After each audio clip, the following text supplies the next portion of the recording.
आज अपन स्टार्ट करने वाले हैं एक नया सेगमेंट जिसका नाम है भारतीय राज्य व्यवस्था, कहें तो इंडियन पॉलिटी। तो ये स्टार्ट करने वाले हैं 2013 से स्टार्ट करेंगे और 2024 तक इसको कंप्लीट करेंगे। तो बिना किसी देरी के पढ़ते हैं अपन 2013 का पहला क्वेश्चन। भाई फर्स्ट क्वेश्चन क्या है अपना,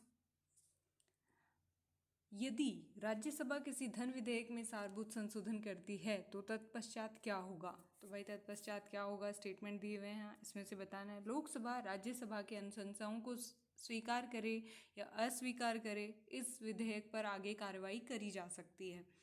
नेक्स्ट है, लोकसभा विधेयक पर आगे कोई विचार नहीं कर सकती। ऐसा तो कुछ नहीं है, लोकसभा तो कर सकती है, अनुशंसा स्वीकार करे या अस्वीकार करे, इसका स्टेटमेंट तो फर्स्ट ही सही है। लोकसभा विधेयक को पुनर्विचार के लिए राज्यसभा को लौटा सकती है, नहीं ऐसा नहीं कर सकती। राष्ट्रपति विधेयक को पारित करने के लिए संयुक्त बैठक आहूत करता है, नहीं भाई राष्ट्रपति संयुक्त बैठक आउट नहीं करता है। तो इसका आंसर कहाँ जाएगा अपना, लोकसभा राज्यसभा की अनुशंसाओं को स्वीकार करे या अस्वीकार करे, ये उसकी मतलब खुद की कैपेबिलिटी है और इस पर आगे कार्रवाई कर सकती है और ना चाहे तो ना भी करे। ठीक है, पढ़ते हैं इसके बारे में।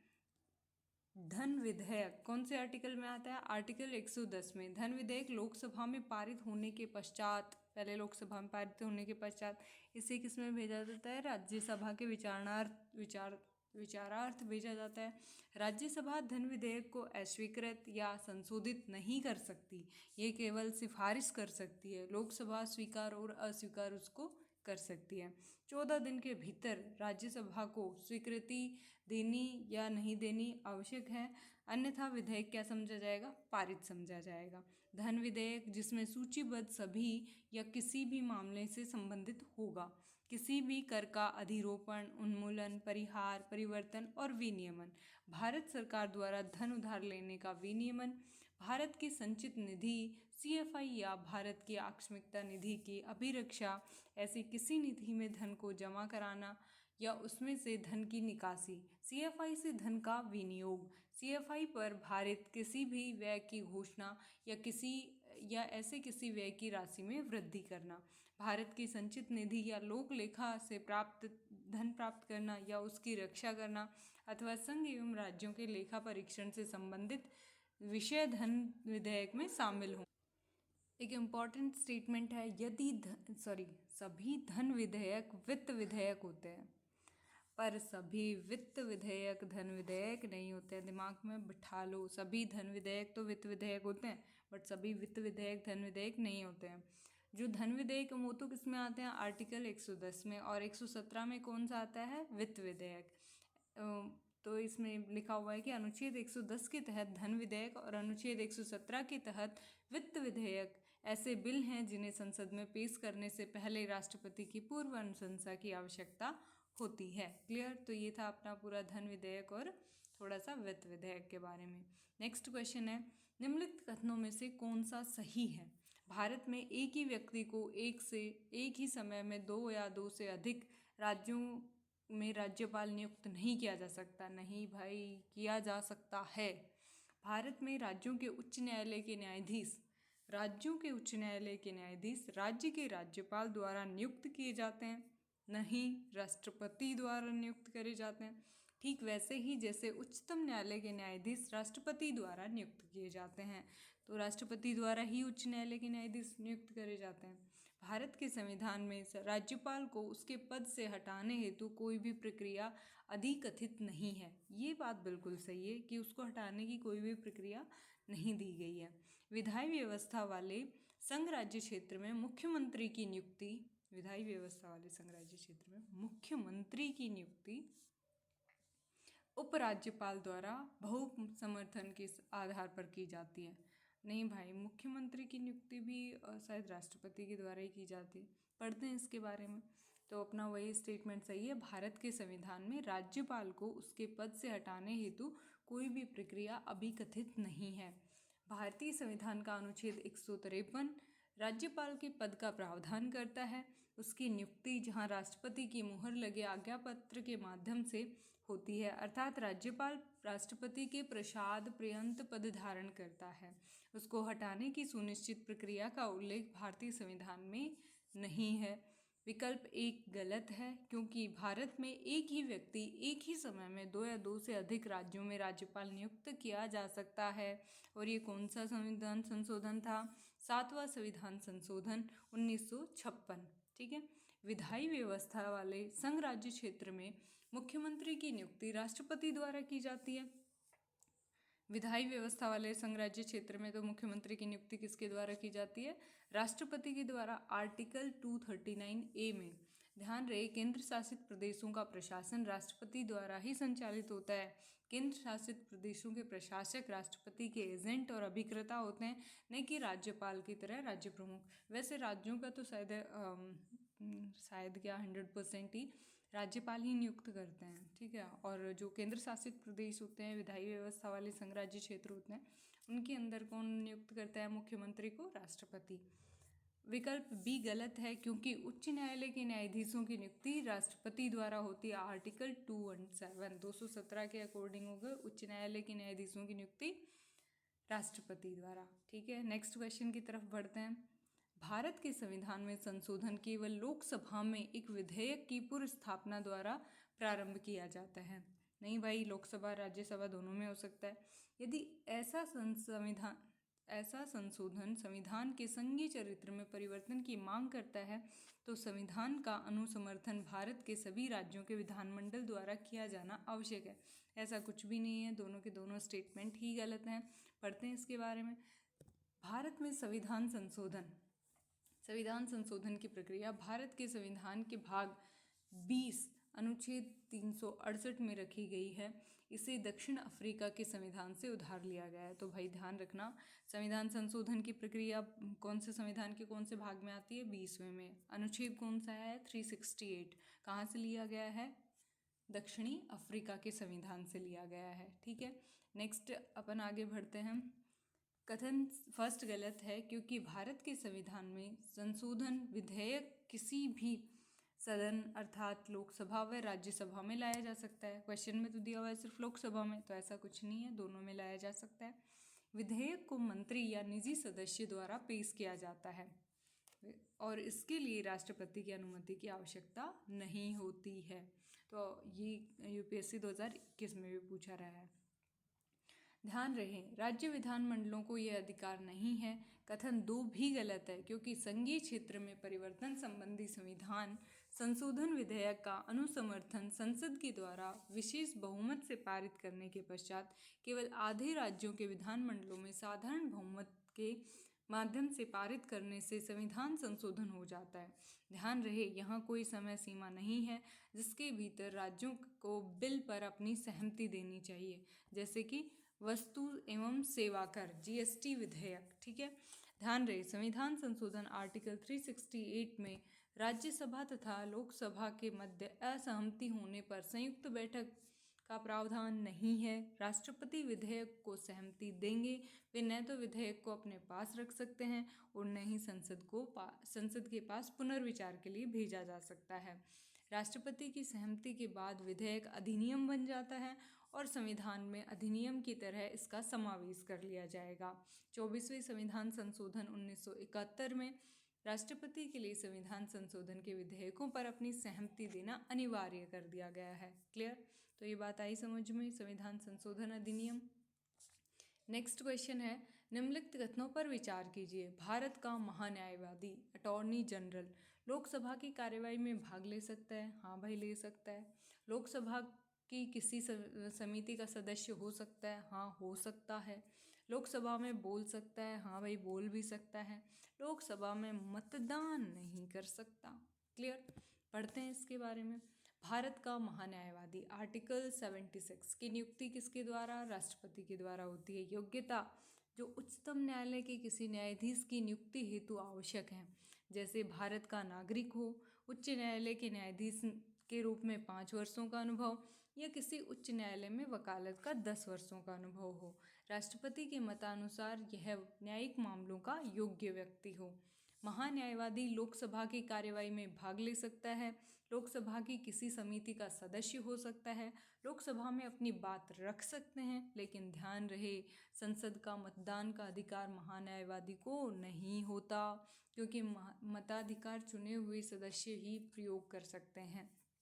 महान्यायवादी भारत के किसी भी क्षेत्र में किसी भी अदालत में सुनवाई का अधिकार रखता है। क्लियर? तो ये था महान्यायवादी के बारे में। नेक्स्ट क्वेश्चन है, निम्नलिखित में से किस निकाय या किन निकायों का संविधान में उल्लेख है? तो संविधान में संवैधानिक निकायों का उल्लेख है, वैधानिक निकायों का नहीं है। राष्ट्रीय विकास परिषद, अच्छा मतलब संविधान में उल्लेख नहीं है। राष्ट्रीय विकास परिषद, योजना आयोग, क्षेत्रीय परिषदें, तो फिर इनमें से भाई ये तीनों के तीनों ही संवैधानिक आयोग नहीं है, तो तीनों का ही नहीं है, सॉरी एक सेकंड, हाँ मतलब तीनों का ही उल्लेख नहीं है। तो आंसर क्या आएगा? 1, 2 और 3। पढ़ते हैं इसके बारे में। क्षेत्रीय परिषद एक वैधानिक निकाय है जो ना कि संवैधानिक निकाय। वैधानिक निकाय है, संवैधानिक निकाय नहीं है, क्योंकि इन्हें 1956 के राज्य पुनर्गठन अधिनियम द्वारा स्थापित किया गया है। इस अधिनियम के तहत 5 क्षेत्रीय उत्तरी, मध्य, पूर्वी और पश्चिमी और दक्षिणी का गठन किया गया है। नेक्स्ट, इसके अतिरिक्त 1971 में उत्तर पूर्वी परिषद अधिनियम के माध्यम से एक उत्तर पूर्वी परिषद का निर्माण किया गया था। राष्ट्रीय विकास परिषद की स्थापना 6 अगस्त 1952 को की गई। राष्ट्रीय विकास परिषद एक संवैधानिक निकाय नहीं है। योजना आयोग की स्थापना मार्च 1950 में भारत सरकार के एक कार्यपालिक संकल्प द्वारा की गई। योजना आयोग के स्थान पर 2015 में नीति आयोग की स्थापना एक कार्यपालिका संकल्प या केंद्रीय मंत्रिमंडल द्वारा की गई। तो भाई ये सारे के सारे क्या थे?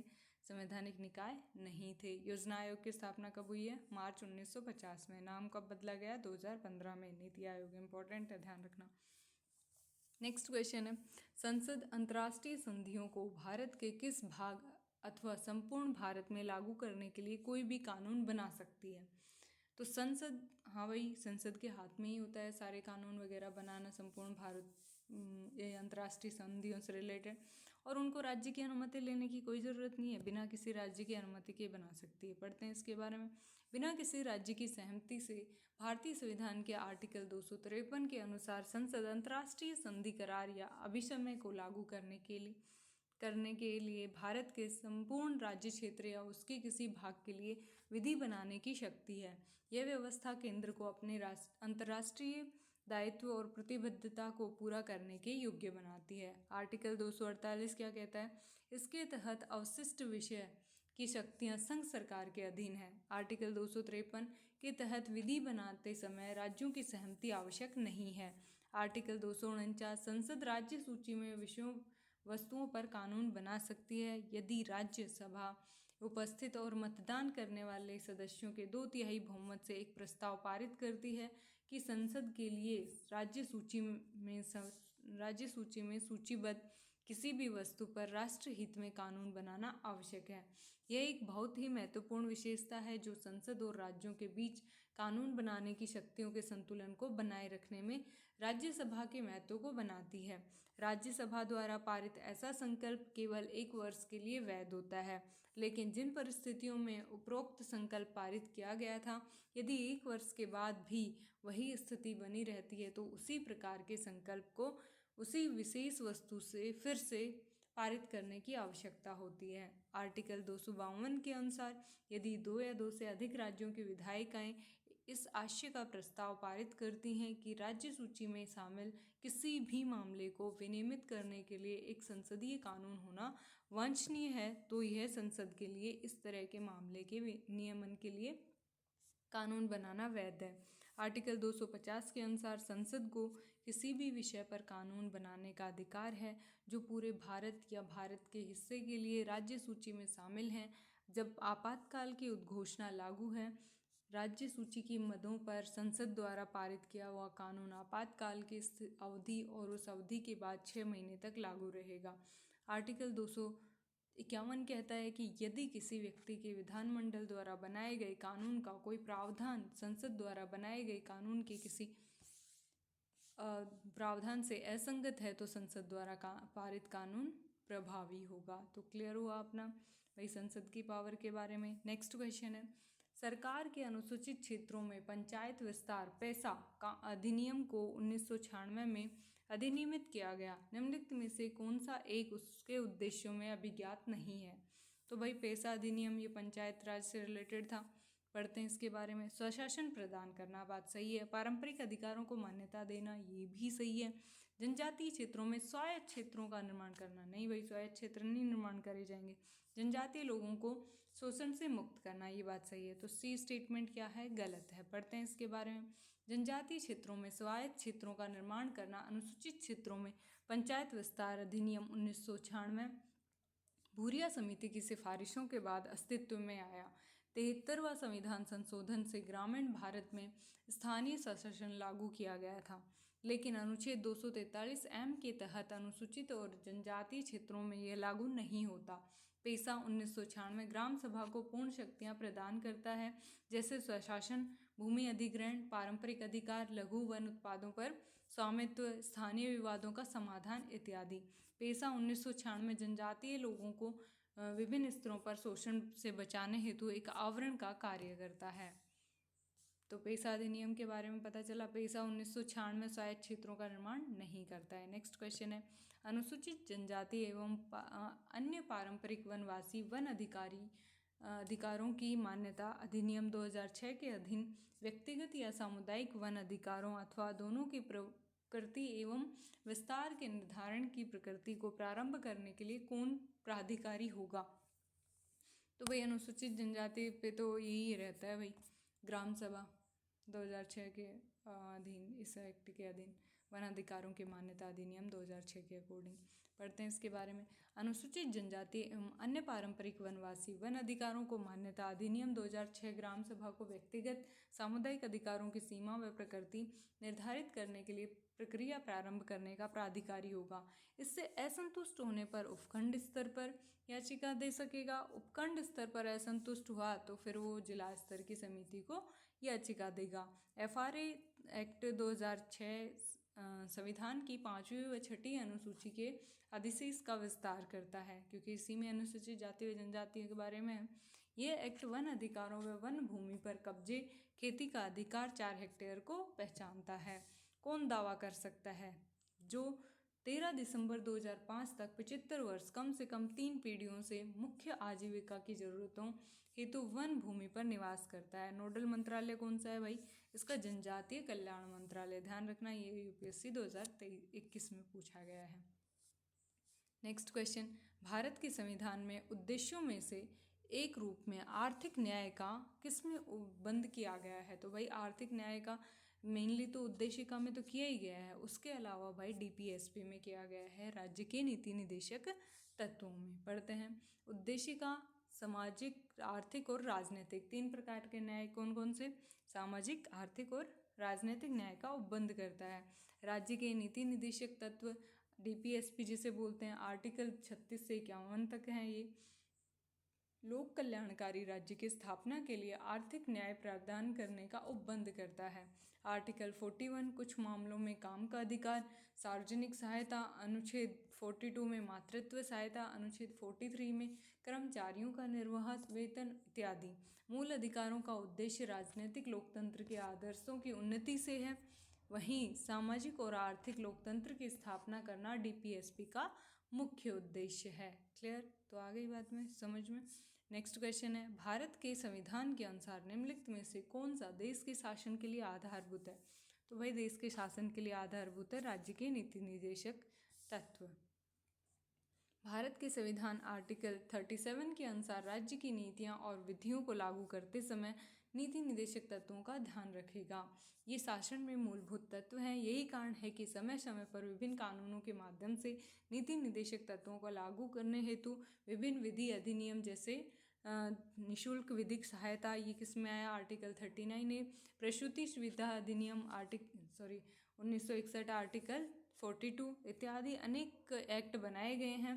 ध्यान रहे, ये शासन पर नैतिक बाध्यता उत्पन्न करते हैं, क्योंकि DPSP की प्रकृति वैसे गैर न्यायोचित है। नेक्स्ट क्वेश्चन, निम्नलिखित कथनों पर विचार कीजिए। लोक लेखा की संसदीय समिति उपयुक्त कथनों में से कौन सी सही है? लोकसभा के अधिकतम 25 सदस्यों से गठित होती है लोक लेखा की संसदीय समिति। नहीं भाई 25 नहीं होते, इसमें शायद कम होते हैं। सरकार के विनियोग व वित्त लेखाओं की जांच करती है, ये बात बिल्कुल सही है। भारत के नियंत्रक महालेखा परीक्षक की रिपोर्ट की जांच करती है, ये भी सही है। पढ़ते हैं इसके बारे में। लोक लेखा समिति का गठन भारत सरकार अधिनियम 1919 के तहत 1921 में हुआ। ठीक है, कौन सा एक्ट आया था? ये भारत सरकार अधिनियम 1919, और उसके तहत और कब हुआ? 1921 में। इसमें कुल सदस्य 22 थे, 15 लोकसभा से और 7 राज्यसभा से। सदस्यों का चुनाव प्रतिवर्ष संसद के सदस्यों से ही समानुपातिक प्रतिनिधित्व के सिद्धांत के अनुसार एकल हस्तांतरणीय मत प्रणाली के आधार पर होता है। ठीक है, नेक्स्ट है 1967 के पश्चात परंपरा चली आ रही है, इसका अध्यक्ष विपक्षी दल का होगा। मंत्री इस समिति का सदस्य नहीं होता है। कार्य इसका क्या होता है? ये नियंत्रक महालेखा परीक्षक के वार्षिक प्रतिवेदनों की जांच करती है, केंद्र सरकार के विनियोग वित्त लेखा की जांच करती है। ठीक है, नेक्स्ट है अन्य स्थायी समिति कौन सी भाई? इसमें पढ़ा रहे हैं प्राक्कलन समिति। प्राक्कलन समिति में पहले 25 सदस्य थे, लेकिन 1956 में यह संख्या 30 कर दी गई। सभी 23 सदस्य लोकसभा से हैं। इस समिति में राज्यसभा का कोई प्रतिनिधि नहीं है। इसके सदस्यों का चुनाव प्रतिवर्ष लोकसभा द्वारा इसके सदस्यों में से किया जाता है। इसमें समानुपातिक प्रतिनिधित्व के सिद्धांत का पालन एकल हस्तांतरणीय मत के माध्यम से किया जाता है। प्राक्कलन समिति के अध्यक्ष की नियुक्ति लोकसभा अध्यक्ष द्वारा लोकसभा सदस्यों में से की जाती है। नियुक्त अध्यक्ष हमेशा सत्ताधारी दल का होता है। नेक्स्ट है भाई सार्वजनिक उपक्रमों पर समिति। कृष्णा मेनन समिति की सिफारिशों पर 1964 में स्थापित हुई। सार्वजनिक उपक्रमों पर समिति एक प्रकार की वित्तीय समिति है। यह 22 सदस्यों से बनी है, लोकसभा के 15 सदस्य और राज्यसभा के 7 सदस्य। समिति के अध्यक्ष की नियुक्ति लोकसभा के अध्यक्ष द्वारा की जाती है, अर्थात सार्वजनिक उद्यम समिति के अध्यक्ष को लोकसभा सदस्यों में से चुना जाता है। यूपीएससी ने फिर से 2014 में इससे पूछा सबसे बड़ी संसदीय समिति कौन सी है, तो भाई वो आई थी अपने प्राक्कलन समिति, क्योंकि उसमें 30 सदस्य है ना। ठीक है, नेक्स्ट क्वेश्चन है भारत के संदर्भ में संसदीय शासन प्रणाली में निम्नलिखित में से कौन सा सिद्धांत संस्थागत रूप में निहित है? तो भाई मंत्रिमंडल के सदस्य संसद के सदस्य होते हैं, ये तो सही है। जब तक मंत्रियों को संसद का विश्वास प्राप्त होता है तब तक वे अपने पद पर बने रहते हैं, ये बात भी सही है। राज्य का अध्यक्ष ही मंत्रिमंडल का अध्यक्ष होता है, नहीं भाई ये गलत है। तो अपने पास 1-2 सही है। पढ़ते हैं इसके बारे में। संसदीय शासन व्यवस्था से तात्पर्य है कार्यपालिका अपनी नीतियों और कार्यों के लिए विधायिका के प्रति उत्तरदायी होती है, सही बात है। अन्य विशेषताएं इसमें नामित राष्ट्रपति और वास्तविक कार्यपालिका का प्रधान कौन होता है? प्रधानमंत्री। बहुमत दल का शासन, सामूहिक उत्तरदायित्व, राजनीतिक एकरूपता, दोहरी सदस्यता, प्रधानमंत्री का नेतृत्व, निचले सदन का विघटन, गोपनीयता। जब तक मंत्रियों को संसद का विश्वास प्राप्त होता है वे अपने पद पर बने रहते हैं, अतः सेकंड स्टेटमेंट सही है। मंत्रिमंडल के सदस्य संसद के सदस्यों में से चुने जाते हैं, कथन फर्स्ट भी सही है। सदस्य न होने पर की दशा में वो 6 महीने के भीतर सदस्य बनना उनका आवश्यक होता है। मंत्रिमंडल का प्रधानमंत्री होता है, और इसके बारे में यूपीएससी में 13, 15, 17, 20 में पूछा गया है, तो ध्यान से पढ़ते हैं। नेक्स्ट, निम्नलिखित कथनों पर विचार कीजिए। केंद्र में मंत्री परिषद संसद के प्रति सामूहिक रूप से उत्तरदायी होती है। केंद्र में मंत्री परिषद संसद के प्रति नहीं भाई, वो लोकसभा के प्रति रहती है उत्तरदायी। संघीय मंत्री भारत के राष्ट्रपति के प्रसाद पर्यंत पद धारण करेंगे, ये बात सही है। विधि निर्माण हेतु प्रस्ताव के बारे में प्रधानमंत्री राष्ट्रपति को सूचित करेगा और बनाए किस लिए उसको, बात सही है। नेक्स्ट इसके बारे में पढ़ते हैं। भारतीय संविधान में आर्टिकल 74 राष्ट्रपति को परामर्श एवं सहयोग हेतु मंत्रिपरिषद का प्रावधान करता है। वहीं अनुच्छेद 75 मंत्रियों के बारे में उपबंध करता है, जैसे पीएम की नियुक्ति राष्ट्रपति करेगा तथा अन्य मंत्रियों की नियुक्ति राष्ट्रपति पीएम की सलाह पर करेगा। मंत्री राष्ट्रपति के प्रसाद पर्यंत पद धारण करेंगे, सेकंड स्टेटमेंट सही है। फिर उसके बाद मंत्रिपरिषद लोकसभा के प्रति सामूहिक रूप से उत्तरदायी होगी, ना कि संसद के प्रति। 91वां संविधान संशोधन 2003 मंत्रिपरिषद की संख्या लोकसभा की कुल संख्या के 15% पीएम सहित ठीक है, ये भी लाइन बहुत इंपॉर्टेंट है। आर्टिकल 78 प्रावधान करता है कि पीएम का कर्तव्य है कि वो राष्ट्रपति को प्रशासन के संबंध में मंत्रिपरिषद द्वारा लिए गए निर्णयों की सूचना देगा, और इसलिए कथन 3 भी सही है। नेक्स्ट क्वेश्चन है, निम्नलिखित कथनों पर विचार कीजिए।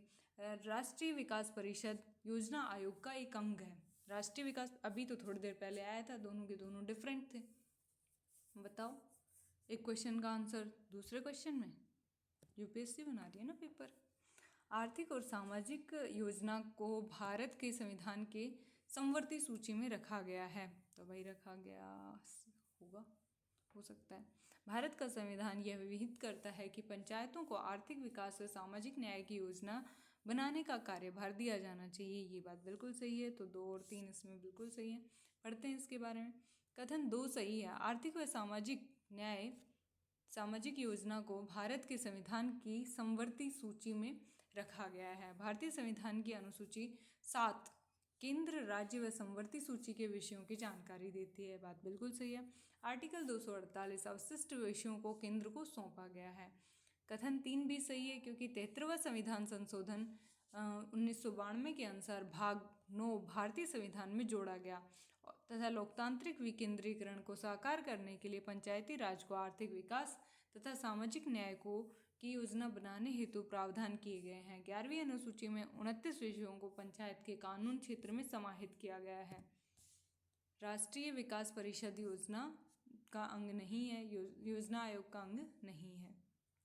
नेक्स्ट क्वेश्चन, निम्नलिखित कथनों पर विचार कीजिए। राज्यसभा का सभापति तथा उपसभापति उस सदन के सदस्य नहीं होते। राज्यसभा का सभापति, सही बात है, ये थोड़े होता है राज्यसभा के मतलब राज्यसभा का सभापति उस राज्यसभा का सदस्य नहीं होता, वो तो होता है ना वाइस प्रेसिडेंट। फिर उसके बाद राष्ट्रपति के निर्वाचन में संसद के दोनों सदनों के मनोनीत सदस्यों मतदान का अधिकार नहीं होता। मनोनीत सदस्यों का नहीं होता, बिल्कुल सही है। जबकि उनको उपराष्ट्रपति के निर्वाचन में अधिकार होता है। यस, बिल्कुल राइट है, तो दूसरा बिल्कुल सही है। पढ़ते हैं इसके बारे में। भारतीय संविधान का अनुच्छेद 80 राज्यसभा के संगठन का प्रावधान करता है और अनुच्छेद 89 राज्यसभा के सभापति और उपसभापति का प्रावधान करता है। आर्टिकल 64 के अनुसार देश का उपराष्ट्रपति राज्यसभा का पदेन सभापति होता है। यह राज्यसभा का सदस्य नहीं होता है, लेकिन राज्यसभा के उपसभापति का चयन राज्यसभा के सदस्यों के बीच में से ही किया जाता है। अतः स्टेटमेंट फर्स्ट क्या है, गलत है। आर्टिकल 54 राष्ट्रपति के निर्वाचन का प्रावधान करता है, जो एक निर्वाचक मंडल द्वारा होता है। निर्वाचक मंडल में दोनों सदनों संसद के निर्वाचित सदस्य, राज्य विधानसभा के निर्वाचित सदस्य, केंद्र शासित प्रदेशों जहां विधानमंडल हैं उनके भी निर्वाचित सदस्य भाग लेते हैं। आर्टिकल 61 राष्ट्रपति पर महाभियोग की प्रक्रिया का उल्लेख करता है, जिसमें संसद के दोनों सदनों के सदस्यों द्वारा मनोनीत व निर्वाचित भाग लिया जाता है। आर्टिकल 66 भारत के उपराष्ट्रपति के निर्वाचन व निर्वाचक मंडल का उल्लेख करता है।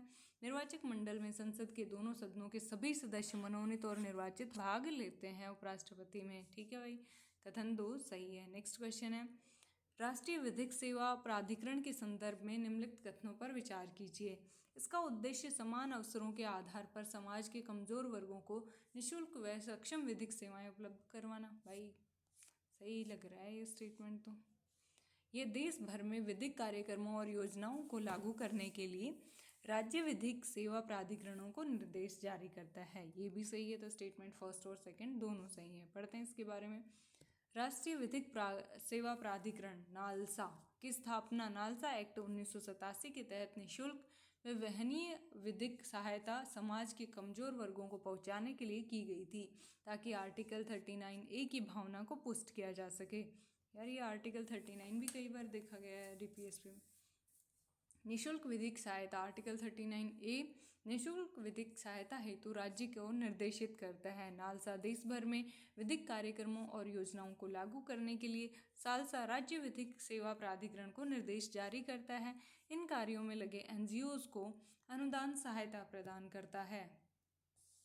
यह लोक अदालतों के आयोजन को कानूनी जागरूकता, वैकल्पिक विवाद और समाधान ADR तंत्र को बढ़ावा देता है। भारत के CJI ये नालसा के संरक्षक व इन चीफ होते हैं, संरक्षक इन चीफ होते हैं। ठीक है भाई। यूपीएससी ने 2020 में नालसा पर फिर से क्वेश्चन पूछा, कौन कौन मुफ्त विधिक सेवा के पात्र कौन कौन है भाई? इसमें महिलाएं, बच्चे, SC ST के सदस्य, औद्योगिक कामगार, विकलांग व्यक्ति, हिरासत में लोग, मानव तस्करी के शिकार, सीनियर सिटीजन जिनकी आयु 2 लाख रुपए जिनकी आय 2 लाख रुपए से कम हो, ट्रांसजेंडर जिनकी आय 2 लाख से कम हो, तो ऐसे लोगों को इसमें सहायता मिली। ठीक है। नेक्स्ट क्वेश्चन है, निम्नलिखित में से कौन राष्ट्रीय विकास परिषद की रचना करते हैं? राष्ट्रीय विकास परिषद, देखो भाई ये राष्ट्रीय विकास परिषद शायद 3rd टाइम आ रही है।